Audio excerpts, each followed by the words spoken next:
So I think we can start again. The next speaker is Jacopo Emmenegger. I think he was from University of Birmingham, and now I should say it's from University of Genova. And he will speak about a two monad for elementary fibrations. Thank you very much. Ooh, that's loud. Yeah, actually, I forgot to.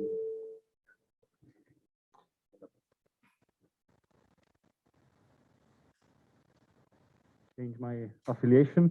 That changed just the other day. I got the keys to my office here just yesterday. Anyway, thanks for the introduction, and I would like to thank the organizers of this meeting. Also, it's very good to be here in person again. Well, I will speak about this joint work with Fabio Pasquali and Pino Rosolini, which is about elementary fibrations.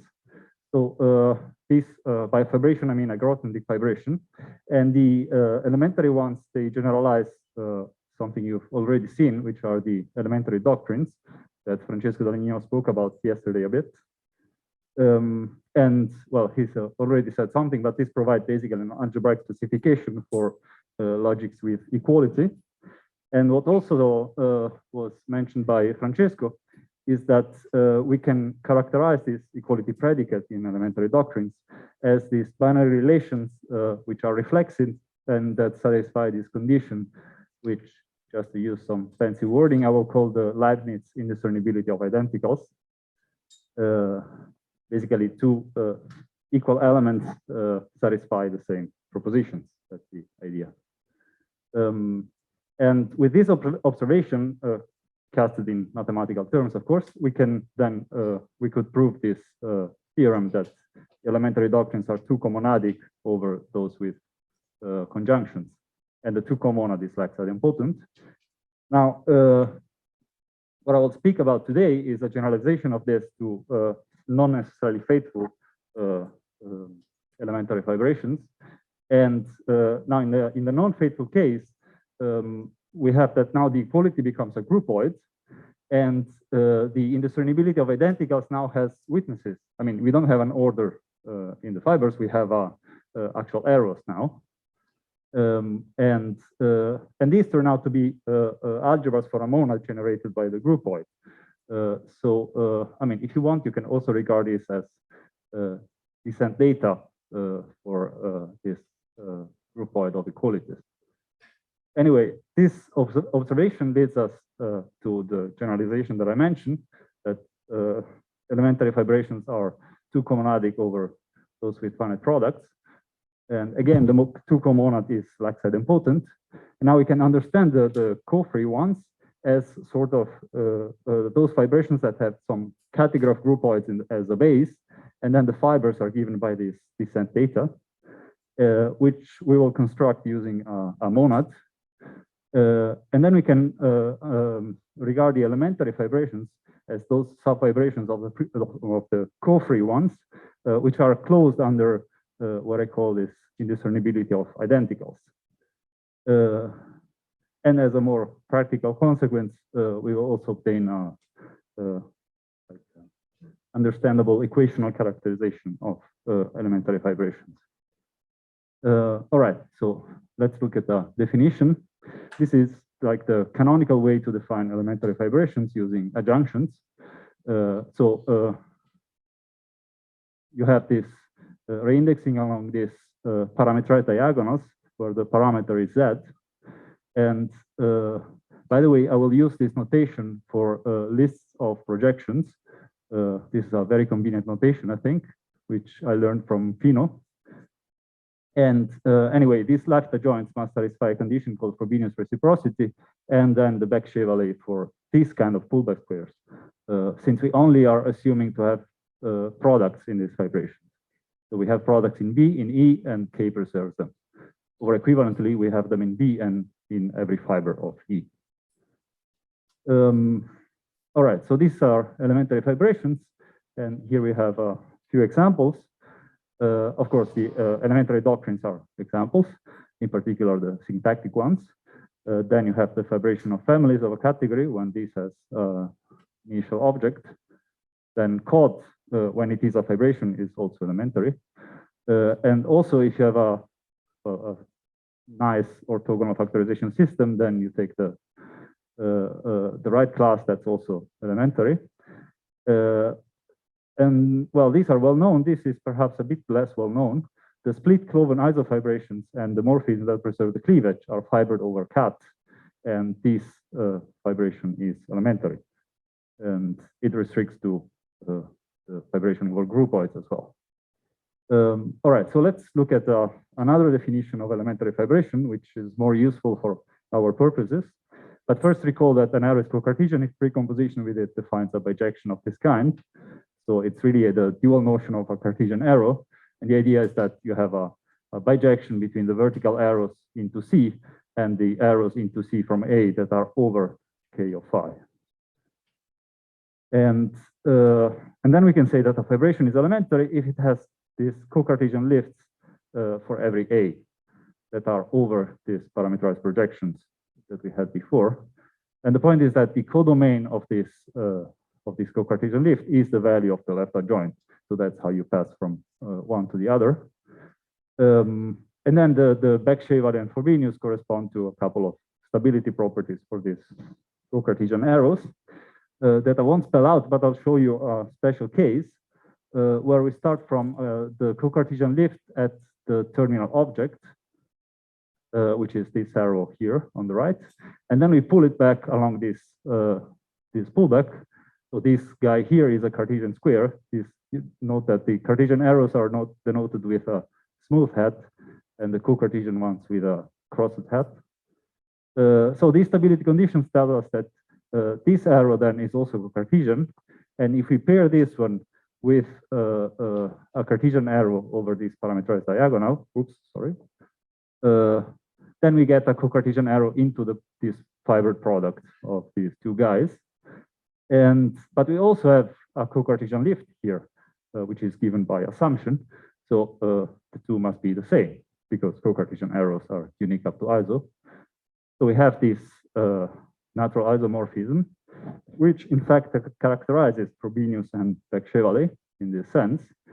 But this is, far from being just a technical result, is actually the first step to recognize that elementary fibrations enjoy what I called the indiscernibility of identicals. And the reason is that, well, using the adjunction, we have these like canonical isomorphisms, and using the adjunction, we get these arrows.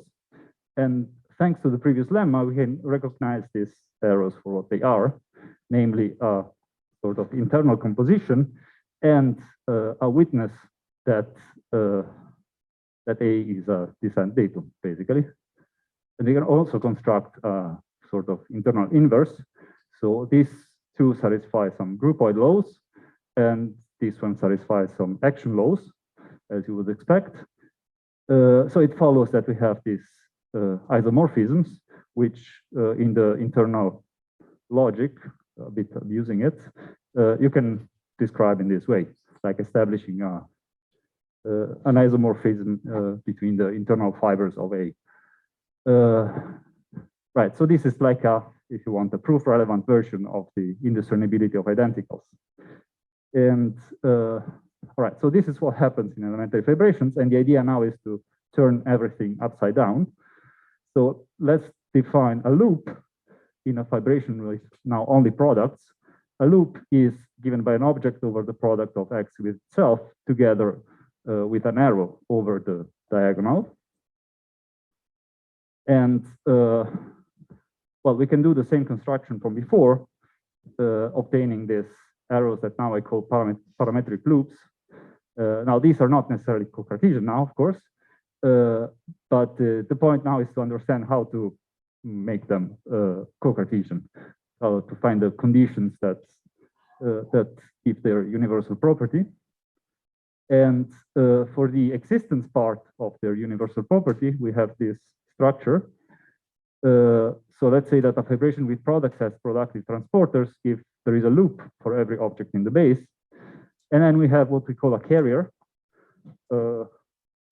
which is an arrow of this form over the second projection that is the identity on the loop. So these are those constructed as I showed you before. And then we have this other arrow that basically is taking a pair of equality and returning an equality of a pair. But notice that we don't require chi to be an isomorphism, just to exist and to commute with the loops. All right, so I said that this gives us first a few examples, right? So we saw before that every elementary fibrations has this structure, which are basically, I mean, the carrier are the descent data. And in particular, this structure completely characterizes the faithful vibration, faithful elementary vibration. Then in Martin-Löf type theory, we have this structure, and the carriers are called transporter. And finally, also, if you have a weak factorization system, then the vibration on the right class has these productive transporters if it satisfies the Frobenius condition. So when R contains the terminal object, the second one follows from the first one, and that's often the case. All right. So I said that with this we can we get the existence part of the universal property of co-Cartesian arrows, yeah, we just say that an arrow is locally apic if basically it satisfies the uniqueness part. So the injectivity of this precomposition with phi, and we can prove this theorem that says that a vibration is elementary if it has productive transporters and these parametric loops, which are over the parameterized diagonals, are locally apic. So one gives us the existence part, the fact that this precomposition is surjective, and well, two gives us that it is injective by definition. Okay, but let's go on and define some more stuff. We can define what a groupoid, which I think can be understood as a groupoid internal to a vibration with products, but let's call it just a K groupoid for the moment, is basically what you would expect. So you have these three arrows over these projections, and these must satisfy the usual equations, and these form a category. I mean, you have a notion of morphism that you could write down yourself. That would be the correct one. And if K is elementary, then we've seen that this tuple here is a K groupoid. And I said that this can be understood as in the internal ones to the vibration, because when we take COD, then we actually get the internal groupoids of C. Right. And now we need to describe an action of these groupoids. And to do this, we need this comonad.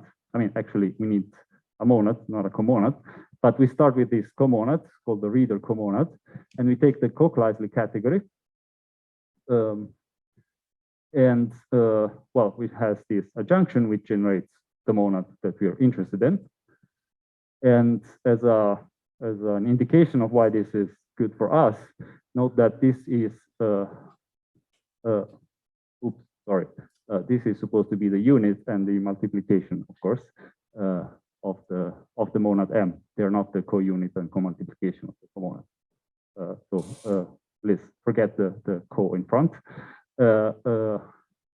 Anyway, so the unit of the monad is mapped to the parameterized diagonal, and the multiplication of the monad is mapped to this other projection. I mean, if you think of Zx, the first two, as a parameter, then you will recognize this as the second projection, which is the arrow, which is like below the descent data.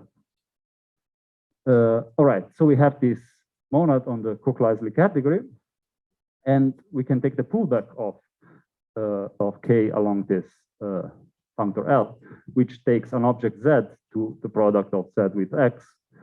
So the objects in this category up here are pairs of a Z here and an A in the fiber over the product of Z with X. So in this way, we understand Z as a parameter and X, the variable where the thing actually, the groupoid actually acts. And right, and then we have this outer commuting diagram where here you can recognize the domain of a, the codomain of a parametric loop. And in this way, we obtain a functor in here, which makes the square commute. And it also preserves Cartesian arrows. And moreover, we can show that this H is a monad. And the unit and the multiplication are over, as I showed you before, they're over the unit and multiplication of the monad downstairs. So what it is in the end is actually a formal monad in the sense of street inside the two category of fibrations with products. So in this way, we get a fibration of algebras together with the forgetful functors, and then we can pull it back. We can extract the fiber over the terminal algebra down here. And in this way, we can define the category of descent data for the groupoid X, whose objects are algebras like this, where the algebra map lies over the second projection, which is the image of the terminal arrow. And well, we can complete this cube taking, I mean, if you take the pullback along the terminal object here, this is when you look at this in B, this is the terminal object times X, so that you get just the fiber over X, and then forgetful functor here as well. And just as a couple of sanity checks, we have that when K is elementary, then this category of descent data with respect to the equality groupoid is precisely the fiber at X. And also when you have all left adjoints, and these satisfy Beck-Shevali for all pullback squares, so you have a bifibration, then this category of algebras for the monad generated by this adjunction is isomorphic to this category of descent data, where now the groupoid is the kernel pair of the arrow F. All right. Then, well, if you have a morphism of groupoids, you get a lax morphism of monads, which goes, notice, in the other direction. And well, by the theory of monads, we get then a functor between the categories of algebras, which restricts to descent data. And this gives us reindexing for our fibration. So we get descent data fibered over internal groupoids. And this is a fibration with finite products. And in fact, we get a two endofunctor on this category of fibrations. And you might have noticed that you can do this without inverses, actually. I mean, we've never used the fact that X is a groupoid. What you need groupoid for is this result, which says that, well, basically this functor lands in elementary fibration. That's where you need a groupoid. And all right, so well, just a couple of examples of these kind of fibrations. If you start with a very trivial fibration, you get something which is not so trivial. Namely, you have the toposes of G sets fibered over the category of groups. And if you take COD instead, well, you get something quite familiar. These are like internal actions of this internal groupoid on the slices. And this actually is an example of slightly different construction by Janelides and Tolan that appears in this paper. But this works for, this is done for internal categories or groupoids only in the base of the fibration, while the internal arrows in our case, they live in the fibers. All right, so then we can prove that this two functor extends to a two comonad on this guy, and the co-unit is just given by a pair of forgetful. And well, I won't tell you what the co-multiplication is, but you also need the inverse there to get a co-multiplication.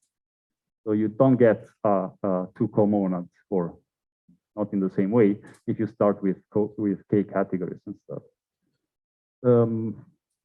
And then, well, since the co-unit is just given by forgetful, to have a section of this co-unit, which is like one of the conditions for being a coalgebra, is basically giving us a groupoid on the object X together with an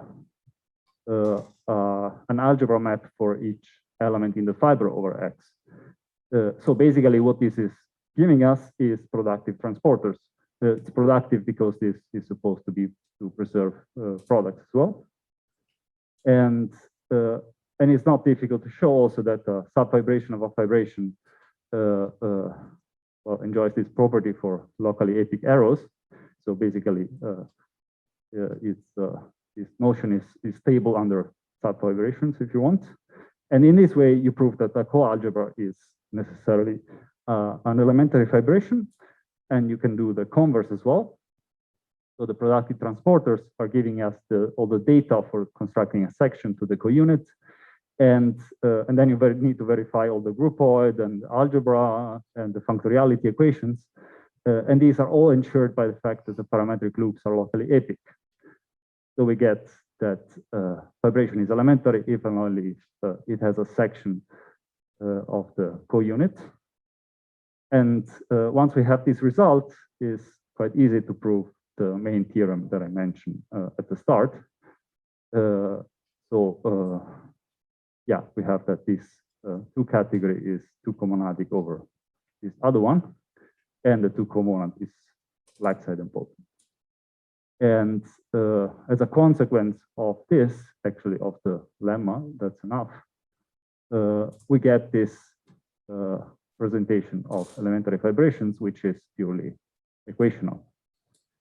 And in particular, given the other characterization, you can see that the condition from 2 to 6, they're all equivalent to the parametric loops being locally epic. And that's quite nice to do. Okay, that's it. Thank you.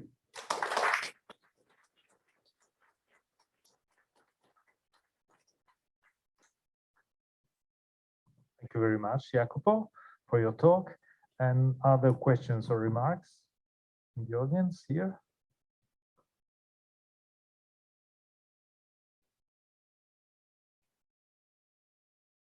Seems not, online.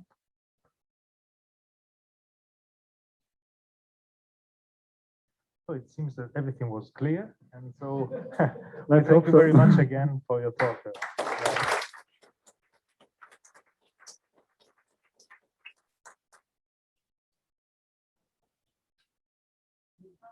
There is a late question, but probably it's better if we don't take it. I'm sorry, Millie, next time.